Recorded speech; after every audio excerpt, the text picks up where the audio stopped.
What is going on, everyone? Welcome to another very exciting episode right here on the MIgardener channel. It's quite a lot colder in today's video than it was in days past, but that's okay. That's what they make coats for. So we're outside, we're in the garden, and that's really all that matters. But it is a brisk one, so hopefully you're staying warm wherever you're at. Today's video is going to be really exciting. I've always wanted to do this for a very long time, but I never really quite got around to it. And that's a really big seed saving project. You know, we do try to save seeds whenever we can. And we always advocate you save seeds whenever you can as well, because it's number one, a great way to cut costs in the garden. It's also another great way to save and preserve biodiversity. Saving and preserving biodiversity has been an ongoing mission of ours on the MIgardener channel for a very long time, because I've always said that, you know, if it's not on you and I to save seeds, it's on somebody else. And when you put that obligation on somebody else, you don't necessarily know if they're going to follow through on that obligation. And we have seen as gardeners, many varieties just kind of fall by the wayside because other varieties become more, market friendly, or more, they become more commercial friendly for large commercial farmers. And so because that happens far too frequently, we find ourselves losing a lot of biodiversity. Many scientists have said we've lost about 90% of our genetic biodiversity when it comes to a lot of heirloom vegetables. Many heirloom vegetables have been completely wiped off the map because of farms and commercialization. So what I want to do is I want to kind of get back to that. I really want to kind of just get back into seed saving and kind of diving deeper into it. Now, this year is the year of food security, but I thought it'd be really fun to also tie that in and really bring it full circle, because I got to thinking, I thought, okay, so food security, yes, is growing food, but can't food security also be talking more about seed saving? Food security also relies on having seed security. So if you can save your own seeds, it's like the old saying, you know, if you give a man a fish, he'll be fed for a day. But if you teach a man to fish, he'll be fed for a lifetime. And that's really what this is all about. You know, I can teach you all how to grow food, and you can be fed for the season. But what I really want to do is I really want to stress seed saving this year so that you all can have food year after year and not be reliant on seed companies. And so what I really want you all to do is to let me know in the comments box below if this sounds like a fun idea, if this sounds like something you're interested in. And I'm going to kick it off with the very first seed saving project, which is actually onions. Onions is something that you have to start very early on because they're a biennial. And this is a great thing for all of you to get started as well, because it's one of the easiest to save seeds from. You really don't have to do anything. All you have to do is go into your pantry and find some soft onions that have kind of gone a little bit, you know how they all get. Every once in a while you get an onion that kind of just goes soft on you. But a soft onion is not necessarily a bad onion when it comes to seed production. As long as the onion has not started to rot and it's gone moldy, it still has what you consider a viable core. The core is that green center that you get. That's why onions go soft, is they start to produce enzymes that actually causes the onion to start sprouting. And that's really what makes the onion go soft. So when you get a soft onion, save it and get it ready to plant. What you want to do is you want to get it out in the garden in early spring like this, because what they're going to do is they're going to go through some cold weather, they're going to produce roots, and then what they're going to do is they're going to produce green tops. And those green tops, you can actually grow the onion for its tops, and then around July or early August, it's going to produce a seed head. And that seed head is what's going to produce your onion seeds. But the key is to get the onions in the ground early. And so that's why we're out here.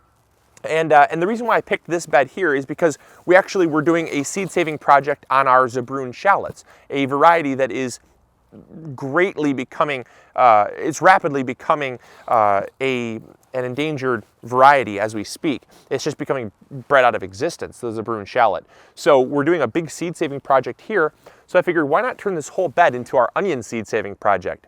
So none of these onions we're going to be consuming. You would not want to consume this onion. It would be nasty and very not worthwhile to eat. Now you can eat the green tops. I know you guys will ask that. Is there any part that you can salvage? Yeah, you can eat the green onion tops for sure.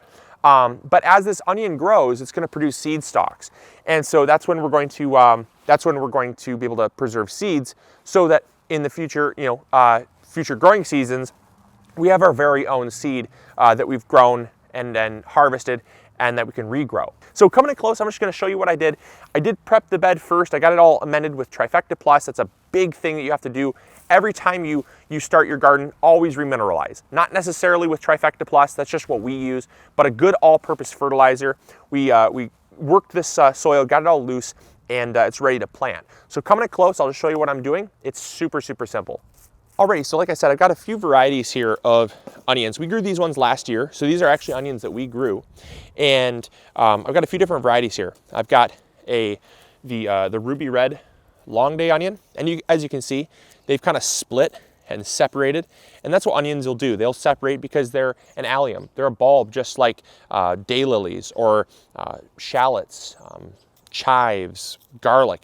They'll multiply out, and so they'll divide and they'll create two different plants.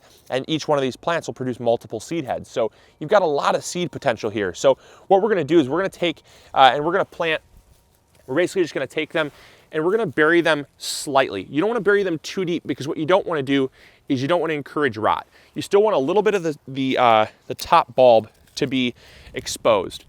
And you can pack these suckers in here. You can space them out 2 or 3 inches, and you don't have to really give them a ton of space, because again, you're not growing them for the onion, you're growing them for the flower head. So again, we're not burying them super deep.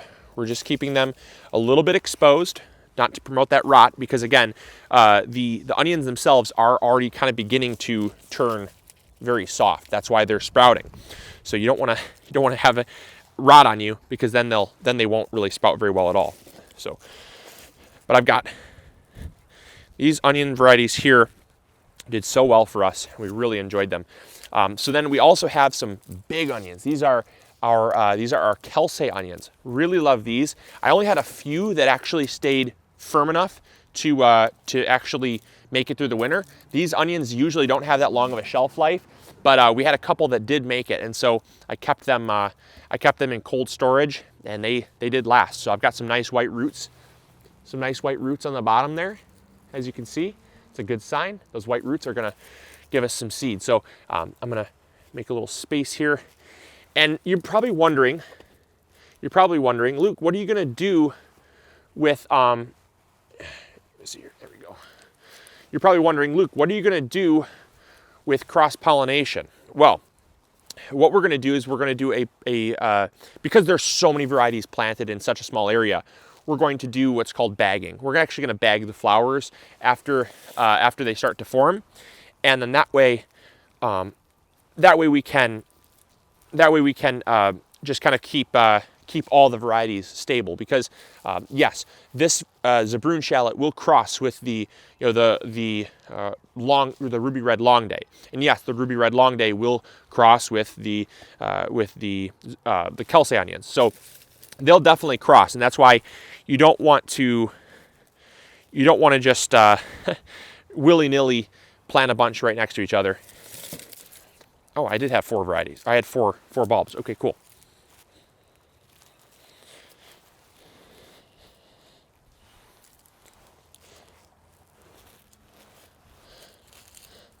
There we go.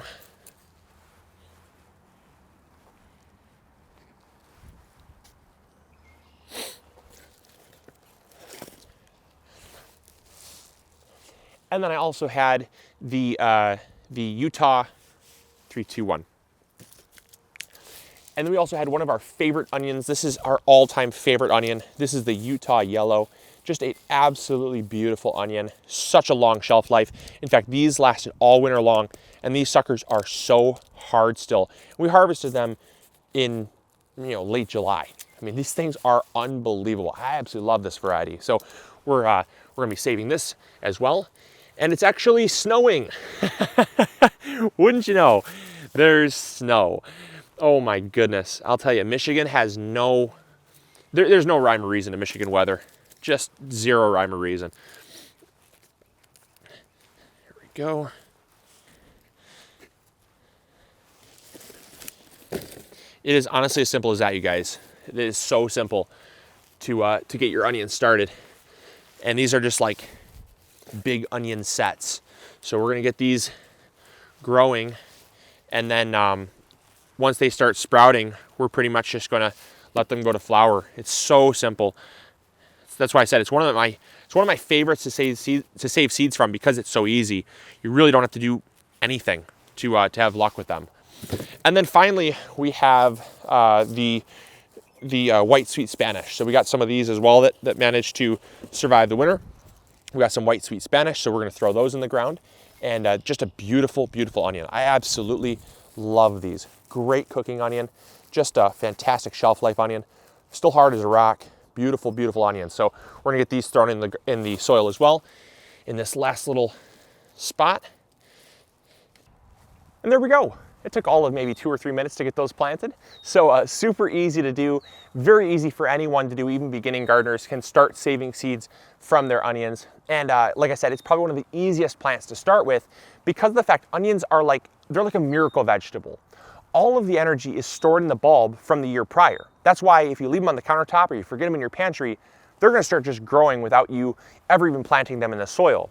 The reason why you plant them in the soil is because we want them to take root so that they can get established. And then once they're established, they're gonna produce a whole lot more flowers for you. So it's gonna be they're gonna be far better off in the ground. But I know I'm gonna get the question, it's, Luke, why didn't you plant them in the fall like you do garlic? And it's because you don't have to. For garlic, we're harvesting them for the bulbs themselves. When the bulbs multiply, they form a head of garlic. That's why you want to let them multiply over winter. That's what the cold weather does. But for our onions here, we're not harvesting them for the bulbs, we're harvesting them for the seeds.